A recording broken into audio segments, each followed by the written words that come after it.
Page number 114 દાખલા number 17 તમને એક સાથ 17 શેર મૂળ કિંમતમાં 5% ઘટાડો કરીને આટલા રૂપિયા લઈને તમે ડિબેન્ચર બહાર પાડી રહ્યા છો. બહાર પાડી રહ્યાની કેટલી આમનોંધ બનશે? 2 આમનોંધ. તો પહેલા પરત કર્યાની ચર્ચા પછી કરીશું, પહેલા બહાર પાડ્યાની વાત કરીએ. તો બહાર પાડતી વખતે સૌથી પહેલી આમનોંધ બનશે 1/7/17 ના રોજ. પહેલા ગુણાકાર કરીને અહીંયા રૂપિયા સમજીએ કે તમે કેટલા રૂપિયા ડિબેન્ચર, નંબર ઓફ ડિબેન્ચર કેટલા હતા અને એના કેટલા રૂપિયા લઈને તમે બહાર પાડ્યા છે. તો તમને નંબર ઓફ ડિબેન્ચર એની અંદર કીધા છે શિવમ લિમિટેડના, તમને 8000 ડિબેન્ચર કીધા છે. તો કે ડિબેન્ચરની સંખ્યા છે 8000 અને કેટલા રૂપિયા લઈને બહાર પાડી રહ્યા છો? તો કે 237.5 રૂપિયા લઈને તમે બહાર પાડી રહ્યા છો. ગુણાકાર કરી આપો. 19 લાખ આટલા રૂપિયા લઈને તમે બહાર પાડી રહ્યા છો. એટલે પહેલી આમનોંધ તમારી એવી બનશે કે બેંક ખાતે ઉધાર તે ડિબેન્ચર અરજી મંજૂરી ખાતે જમા 19 લાખ. તો તમારી પહેલી આમનોંધ આવી બનશે. હવે ફરીથી બહાર પાડ્યાની જે બીજી આમનોંધ જે છે એમાં આપણે બેઝિકલી કરતા શું એ છે કે ડિબેન્ચર અરજી મંજૂરી જે ખાતે જે જમા છે એને શું કરી દેતા હોઈએ છીએ? આપણે ઉધાર કરી દેતા હોઈએ છીએ. અને ક્યાં ટ્રાન્સફર કરતા હોઈએ છીએ? તો કે ડિબેન્ચર ખાતામાં તે ટ્રાન્સફર કરીએ. અહીંયા આગળ હું એક લાઈન રાખું છું. કેમ રાખું થોડી વાર પછી આપણે આના વિશે સમજીશું, ત્યાં નોંધવું પડશે એટલે અહીંયા ઉપર એક લાઈન રાખું છું. અહીંયા લખીએ છે આ જે જમા છે એને ઉધાર કરું છું. તો કે ડિબેન્ચર અરજી મંજૂરી ખાતે ઉધાર અને તે ડિબેન્ચર ખાતે જમા. ડિબેન્ચર ખાતે જમા, પણ જે તે ટકાવારીના ડિબેન્ચર હોય એ ત્યાં આગળ દર્શાવવી પડે. એટલે કેટલા ટકાના એ ડિબેન્ચર છે? તો કે 7.5% ડિબેન્ચર છે. તો અહીં બતાવી દઈએ જેની સરનેમ કે 7.5% ડિબેન્ચર ખાતે જમા. તો અહીંયા 19 લાખ. હવે અહીંયા જે જગ્યા ઉપર જે મેં રાખી છે એ અગત્યનો ટોપિક કવર કરવાનો છે કે જ્યારે પરત કરતી વખતનું પ્રીમિયમ હોય તે પરત કરતી વખતના પ્રીમિયમને તમારે બહાર પાડતી આમનોંધ અને એમાં બીજી આમનોંધમાં સ્થાન આપવું પડે. તો શું સ્થાન આપવું પડે? તો એ લખવું પડશે કે ડિબેન્ચર ને બહાર પાડતા થયેલ નુકસાન, એમ સમજવાનું કે અત્યારથી નુકસાન કંપનીએ ડિસાઈડ કરી લીધું છે. ડિબેન્ચર બહાર પાડતા થયેલ નુકસાન ખાતે ઉધાર અને તે અહીંયા જમામાં બી એક વિગત એડ કરવી પડશે અને તે ડિબેન્ચર પરતના પ્રીમિયમ ખાતે, ડિબેન્ચર પરત પ્રીમિયમ ખાતે જમા. અને એ જે બે વિગત જે છે 25 રૂપિયા છે. પરતનું પ્રીમિયમ કેટલા રૂપિયા છે? 25 રૂપિયા. તો અહીંયા તમારે મેન્શન કરવું પડશે કે 8000 ડિબેન્ચર પર 25 નું પરત પ્રીમિયમ તમે ડિસાઈડ કરેલું છે. તો કરી આપો મને 8000 ગુણ્યા 25 તો 2 લાખ રૂપિયા તમારે અહીંયા નોંધવા પડશે. ચલો આપણે લાલ પેન થી એન્ટ્રી મૂકી છે તો રૂપિયા બી લાલ પેન થી મૂકીએ. 2 લાખ. તો આ થઈ તમારી બહાર પાડ્યાની 2 આમનોંધ. બરાબર. હજી પરત કર્યાની આમનોંધ બનાવવાની બાકી છે. આ માત્ર બહાર પાડ્યાની આમનોંધ બની. હવે પરત કર્યાની આમનોંધ વિચારીએ છે. અને પરત કઈ તારીખે કરવાના છે? તો કે 22/31/3/22 પરત કરવાના છે. તો એનો નિયમ એવું કહે છે કે જેટલા રૂપિયા તમારે પરત કરવાના છે એટલા રૂપિયા પહેલા હોલ્ડર ખાતું ખોલવું પડે અને એની અંદર પહેલા જમા કરવા પડે. એવો નિયમ છે. ગવર્નમેન્ટે એવો નિયમ બનાવ્યો, સેબી એવો નિયમ બનાવેલો છે કે તમારે પરત કેટલા રૂપિયા કરવાના છે? તો તમે ધ્યાનથી જુઓ. 275 રૂપિયા પરત કરવાના છે. કેટલા રૂપિયા પરત કરવાના છે? 275. તેની અંદર મૂળ કિંમત બી છે અને પ્રીમિયમ બી છે. બંને પરત કરવાના છે. તો તમને અહીંથી જ મળી જશે. તમે જો આ જે છે ને જમા, આ જમા એ મૂળ કિંમત વાળું હોય. 8000 ગુણ્યા તમારી મૂળ કિંમત કેટલી હતી? 250. એ કરો ને તો તમને આટલા રૂપિયા તમને ત્યાં જોવા મળે. એટલે કે તમારે આ જે રૂપિયા જે છે એ 250 અને 25 એટલે એનો સરવાળો કરો એટલે 275 થઈ ગયા. કહેવાનો મીનિંગ એટલો સિમ્પલ છે કે જેટલા રૂપિયા અહીંયા જમા છે, આ જમા છે એ જ ઉધાર કરવાના છે અને એને હોલ્ડરમાં લઈ જવાના છે, હોલ્ડર ખાતામાં. તો કરીએ છીએ આપણે. અહીંયા લખીશું 7.5% ડિબેન્ચર ખાતે ઉધાર અને તે 7.5% ડિબેન્ચર હોલ્ડર ખાતે જમા. તો આ રૂપિયા અને આ રૂપિયા બંનેને અહીંયા મારે ટ્રાન્સફર કરવા પડશે અને ડિબેન્ચર ખાતે જમા પછી બીજું આજે જમાવાળું જે બી ઉધાર કરવું પડશે અલગથી જ બતાવીએ છે ને. એટલે કે અહીંયા લખીશું ડિબેન્ચર પરત પ્રીમિયમ ખાતે પણ ઉધાર અને આ રૂપિયાના રૂપિયા બંને જમાવાળા ઉધાર કર્યા અને તે 7.5%ના ડિબેન્ચર હોલ્ડર ખાતે જમા. તો અહીંયા જમાવાળી રકમ કેટલી હતી તો કે 19 લાખ. પછી આ પરત પ્રીમિયમની રકમ કેટલી હતી તો કે 2 લાખ. બંનેનો સરવાળો કરો 19 ને 20 ને 21 લાખ. તો તમે 21 લાખ રૂપિયા પહેલા તો હોલ્ડરમાં તમે શો કરી દીધા. આટલા રૂપિયા શો કર્યા છે જે તમારે હવે પાછા આપવાના છે. તો હવે હોલ્ડરની અંદર તમે શો કર્યા છે અને હવે પાછા આપશો એટલે ફરીથી એક તારીખ મારવાની પરતની 31/3/22 અને એટલા રૂપિયા જે છે જે પાછા આપવાના છે એટલે આટલા રૂપિયાનો ચેક આપી દેવાનો. તો કઈ રીતે કરવાનું તો જમાવાળું છે એને શું લઈ લેવાનું ઉધાર અને પછી બેંક ખાતે જમા કરીને ચેક આપી દેવાનો.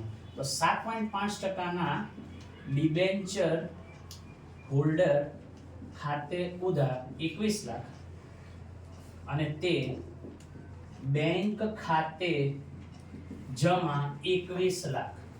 ઓકે, તો આ તમારી આમદન પૂરી થઈ.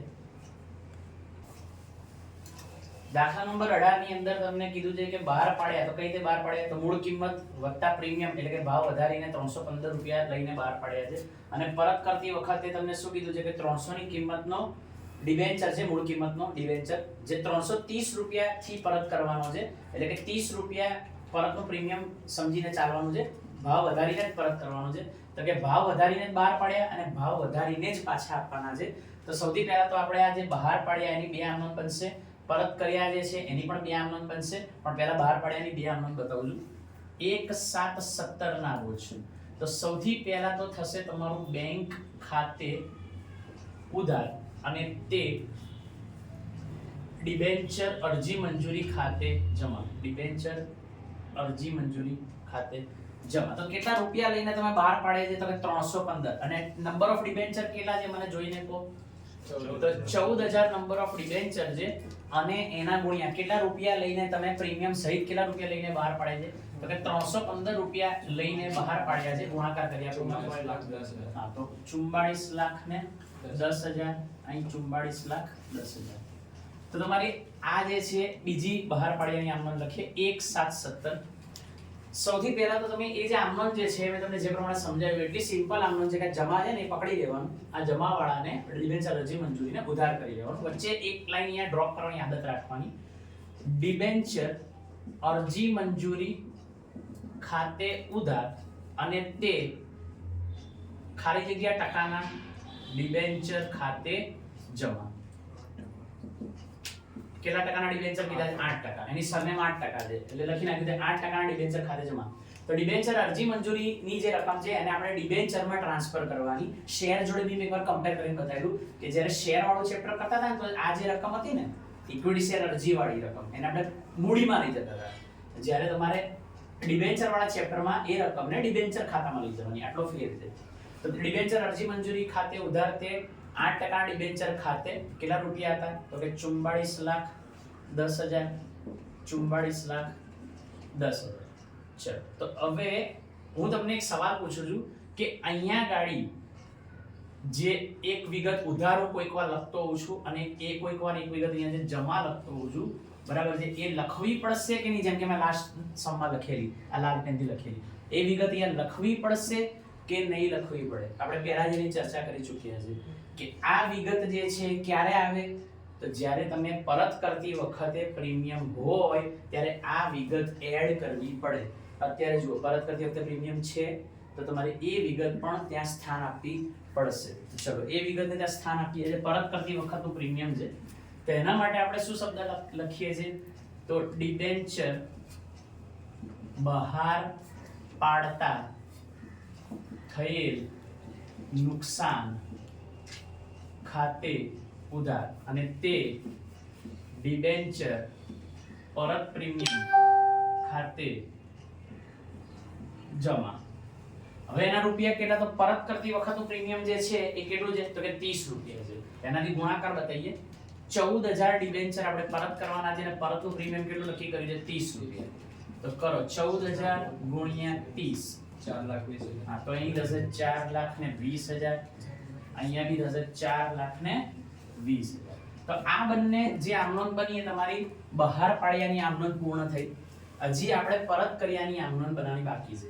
સમજ્યા પડી? એટલે સુધી શું કર્યું છે બરાબર. ચલો તો હવે એની અંદર આપણે તમે અહીંયા ગાડી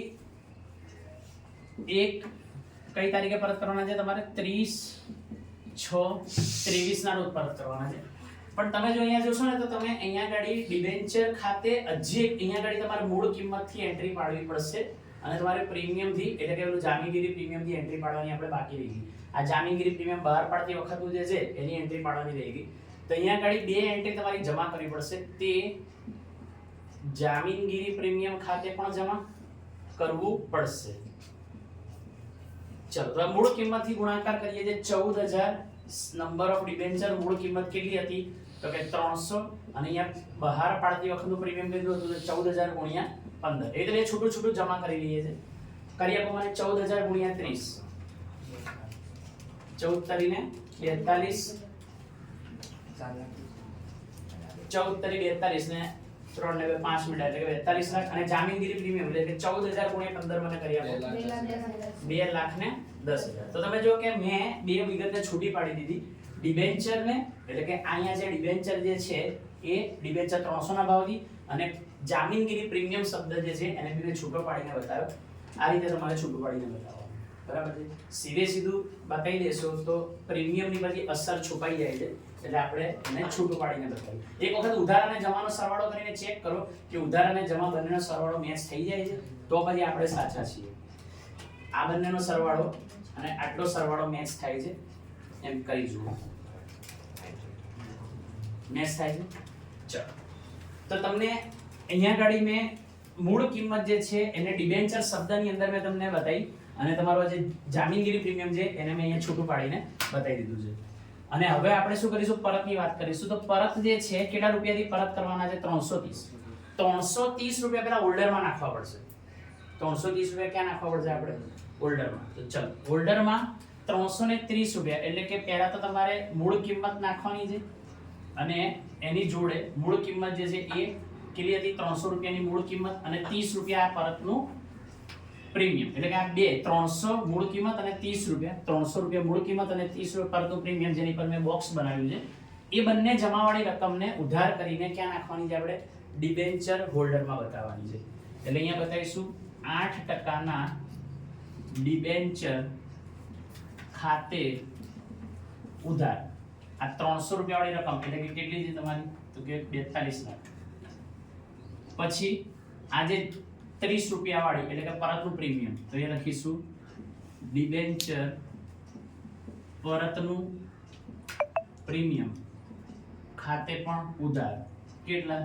તો કે 4,20,000 અને તે આ બધાને હોલ્ડરમાં શો કરવી પડશે. તો કે 8% ના ડિબેન્ચર હોલ્ડર ખાતે જમા. આ બેનો સરવાળો કરી આપો એટલે કે 330 આપણે કરી રહ્યા છે. 14000 ગુણ્યા 330 તમે બેનો સરવાળો કરી લો તો બી ચાલે. 46,20,000 અને હવે એ જે હોલ્ડરમાં જે રૂપિયા તમે મેન્શન કર્યા છે એ 30/6/23 ના રોજ ચેક આપી દેવાનો એટલે કે આ જે જમા છે એને ઉધાર કરી લો અને એનો ચેક આપી દો.